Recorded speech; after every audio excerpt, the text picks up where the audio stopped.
Fala pessoal, no vídeo de hoje a gente vai falar sobre reserva de emergência. O que é uma reserva de emergência? Quais são as características de uma reserva de emergência?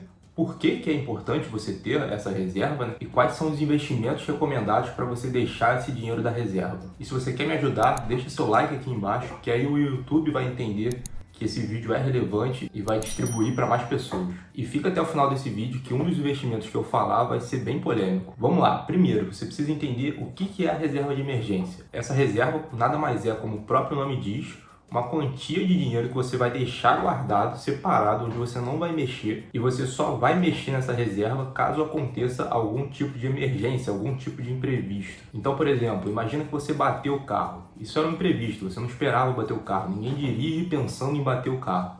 Então você tem uma reserva guardada para caso desse imprevisto você não precisar tirar da sua quantia mensal, do dinheiro que você precisa gastar mensalmente, do dinheiro que você utiliza mensalmente.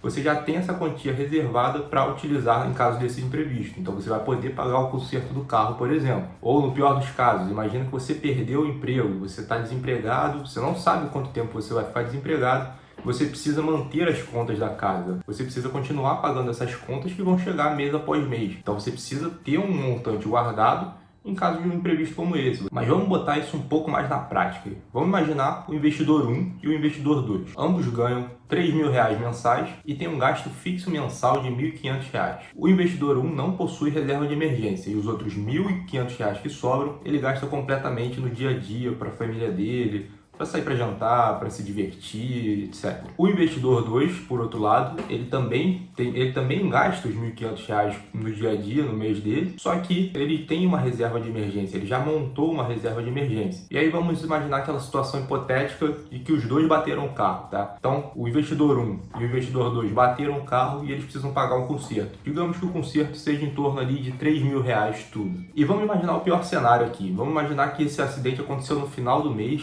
então o investidor 1 ele já utilizou quase todo o dinheiro lá que tinha sobrando e ele vai ter que pegar R$3.000 de dívida. E o investidor 2, a mesma coisa. O acidente aconteceu no final do mês, ele já gastou quase todo o dinheiro que sobrou lá dos gastos mensais dele, então daqueles R$1.500 que ele também tinha sobrando, ele já gastou quase tudo. Só que em vez dele pegar R$3.000 de dívida, ele vai poder pegar R$3.000 da reserva de emergência dele e aí ele deixa de contrair uma dívida. Isso atualmente é muito bom porque os juros da dívida são muito altos. Então, cada vez que você ficar com essa dívida acumulando, essa dívida vai crescendo cada vez mais. Ela vai gerando o efeito bola de neve, o efeito dos juros compostos. Se você não conhece o efeito bola de neve, o efeito dos juros compostos, eu vou deixar um vídeo aqui em cima onde eu explico sobre esse efeito, qual é o poder desses juros compostos, e ele vai se aplicar tanto para o seu crescimento de patrimônio, quanto para dívidas que você possa vir a ter. E aí agora, passando para o segundo mês, o investidor 1 está com 3.000 de dívida, o investidor 2 está com 0 de dívida, ele só precisa recuperar essa reserva de emergência. Então, no mês seguinte, no mês 2, o investidor 1 que vai ter que se desdobrar para pagar essas dívidas de R$3.000, ele não vai ter uma tranquilidade de trabalhar em paz, de trabalhar com calma, porque ele sabe que ele tem uma dívida e ele precisa pagar essa dívida o quanto antes. Então, ele não se preparou para possíveis imprevistos. Já o investidor 2, ele já estava preparado, ele já tinha a reserva de emergência. O que ele vai precisar fazer agora, talvez, é diminuir um pouco o padrão de vida dele. Ao invés de gastar R$1.500 com lazer, com diversão, ele gasta R$1.000 e os outros R$500 ele volta a colocar na reserva de emergência até ele ter aquela reserva montada de novo. Então veja que o investidor 2 ele tem muito mais tranquilidade do que o investidor 1. Se qualquer imprevisto que aconteça, ele está preparado, ele não precisa contrair dívidas para isso. Então a reserva de emergência ela também te dá essa tranquilidade. Beleza, Guilherme, você já explicou para que serve a reserva de emergência, eu já entendi, mas o que eu preciso fazer para começar a montar minha reserva de emergência? E quais são as características que essa reserva de emergência tem que ter? Então, primeiro, relacionado ao seu montante, quanto que você vai acumular para ter de reserva de emergência? O que se recomenda hoje em dia é você ter em torno de 6 a 12 meses dos seus gastos fixos mensais. O que seriam seus gastos fixos mensais? Conta de luz, conta de água, condomínio, escola dos filhos, alimentação. São gastos que vão chegar todo mês e você precisa continuar pagando. Independente se você está empregado ou não, se você tem dinheiro ou não, você precisa pagar essas despesas. Então, isso a gente considera como custo fixo. Então, no caso do investidor 1 e 2, que a gente deu o exemplo no início do vídeo, o gasto fixo mensal deles era de R$1.500. Então, a reserva de emergência deles tem que ter em torno de R$9.000 a R$18.000, em média, tá? Isso não é uma regra, não Não é certo, mas é o que é recomendado. Você pode ter mais, você pode ter menos, isso vai depender muito do seu perfil. E o segundo ponto da reserva de emergência que você precisa prestar atenção é a segurança. Você não pode se dar o luxo de perder esse dinheiro, você não pode se dar o luxo de investir uma quantia e ter menos quando você precisar retirar. Lembre-se que ela é para emergência, então ela precisa ter, no mínimo, o mesmo valor que você deixou guardado lá no início. Então você pode esquecer a ideia de colocar essa reserva de emergência numa renda variável, em fundos multimercados, em fundos de ações.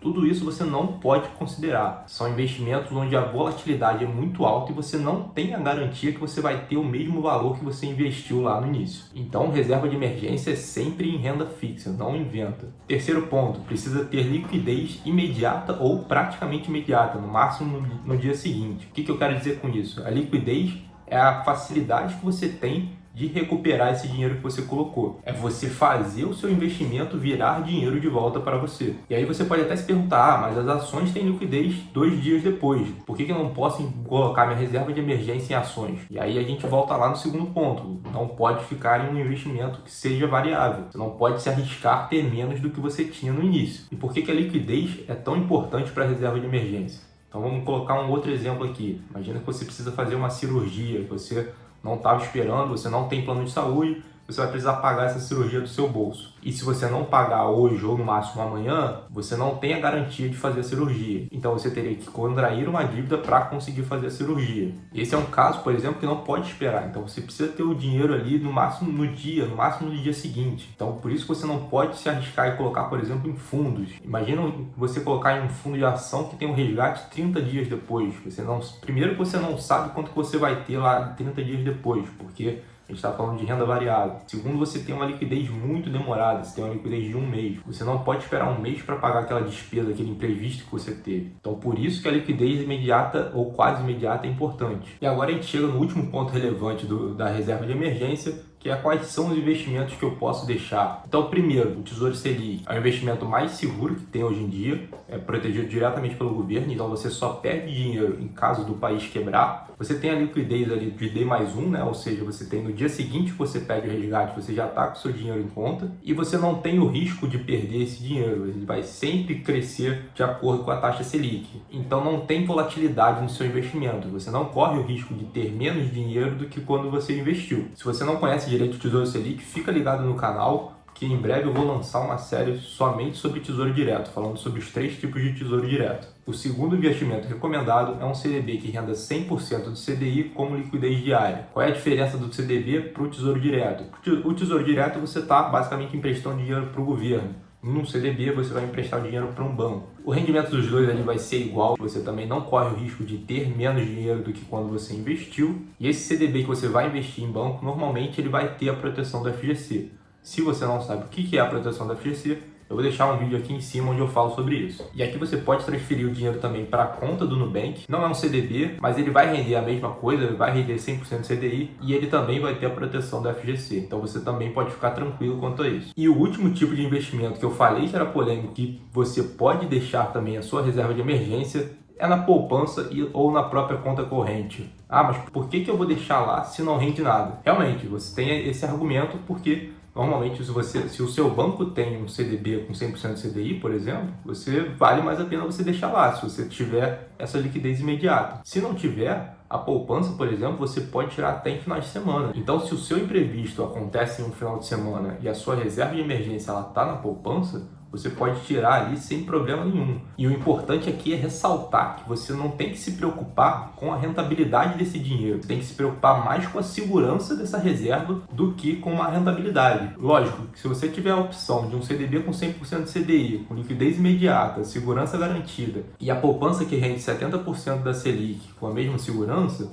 você pode deixar no seu CDB. Tem alguns CDBs de bancos que deixam você resgatar no final de semana também. Então você pode avaliar isso para saber se é uma boa opção deixar na poupança ou deixar no CDB. De qualquer forma, não seria problema você deixar uma parcela pequena dessa reserva na poupança. Então, relembrando, a sua reserva de emergência é um dinheiro que você não vai precisar mexer, você não deve mexer nele só em casos de imprevistos, em casos de emergência. Deve ter entre 6 e 12 meses dos seus gastos mensais, então não vai entrar em opções de lazer que você tem mensalmente. São gastos mensais que você precisa continuar pagando, independente se você tem renda ou não. precisa estar em um investimento seguro e com liquidez imediata ou quase imediata. Então, os investimentos que eu recomendo: Tesouro Selic, CDB com 100% de CDI ou a conta do Nubank, poupança e até mesmo a conta corrente. E a reserva de emergência é importante para te trazer tranquilidade, para você poder dormir tranquilo, para você saber que se algo acontecer, você tem um dinheiro guardado e você não vai precisar se endividar para pagar esse imprevisto. Então, pelo vídeo de hoje é isso. Comenta aqui embaixo que eu quero saber se você tem reserva de emergência, para quantos meses,